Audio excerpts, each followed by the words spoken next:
While UFC 285 is being headlined by the return of Jon Jones, most of the contests offer a prospect the UFC has invested some interest in. Granted, the fighters that the UFC has interest in don't always pan out. Some of the examples are Paige Van Zandt, Sage Northcutt and Mike Perry. But there has also been an Alex Pereira and a Conor McGregor when the UFC has highlighted particular fighters early. Well, in this video, we will gonna talk about some fights and fighters that you should not miss in this event.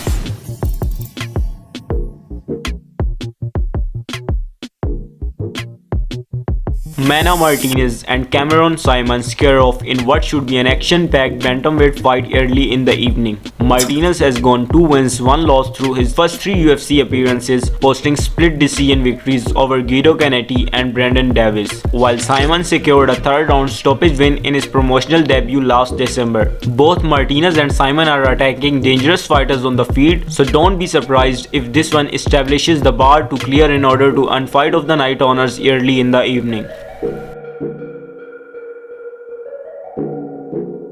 Welterweight prospect Ian Gary makes his return to the octagon this weekend, squaring off with Chinese veteran Song Kenan. Unbeaten in 10 career starts, Gary is one of the top emerging talents in the sport and looks to register his first victory since becoming a father in octagon. Song won 4 wins, 1 loss over his first 5 UFC fights, but suffered a first round stoppage loss to Max Griffin in his last outing in March 2021. If this goes well for Ian Gary, he'll surely get the ranked opponent next. Derek Brunson and Dricus Du Plessis scare off in a clash of ranked middleweights at UFC 285 this weekend. Brunson had his 5-fight winning streak snapped last time out by Jared Cannonier, while Du Plessis arrived with a 4-win, 0-loss record inside the octagon, a run of 6 consecutive victories and an 18-wins, 2-loss record overall. Brunson has talked about his retirement in the past, while Dricus Du Plessis is surging at the moment, so it will be very curious to see how things shake out here.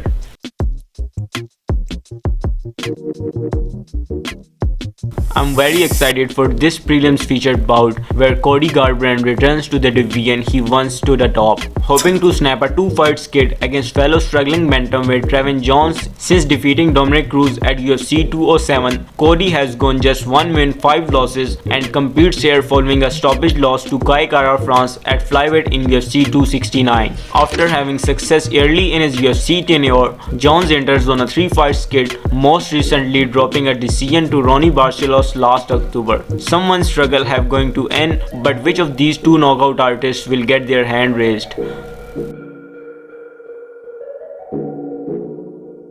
Bo Nickel and Jamie Pickett will face off here in UFC 285 main card opener.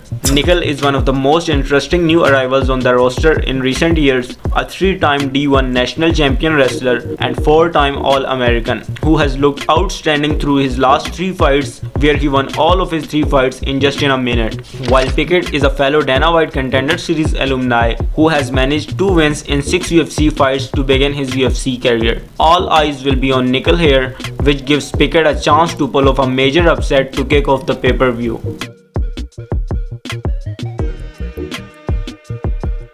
Matthews Gamrot and Jalen Turner face off in a critical lightweight pairing between ranked competitors looking to progress further in the division to start 2023. Gamrot jumped into the opening created by Dan Hooker's withdrawal, aiming to rebound from his UFC 280 loss to Beneil Dariush. The 27-year-old Turner has won 5 straight fights, all by stoppage, and has the markings of an ascending talent putting all the pieces together, which means no matter how this one plays out, it should be a wildly interesting fight.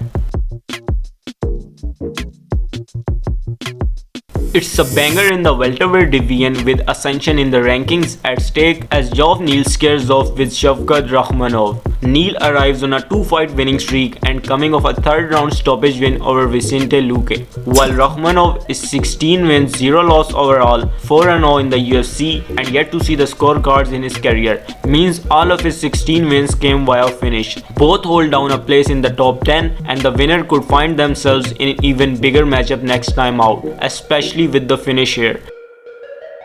Both main and co-main event are title fights, and who doesn't know Valentina Shevchenko and Jon Jones. So I think I don't need to define these fights and these fighters because we are all gonna watch them at any cost. If you like the video, make sure to hit the subscribe button and stick with the channel for more UFC related updates.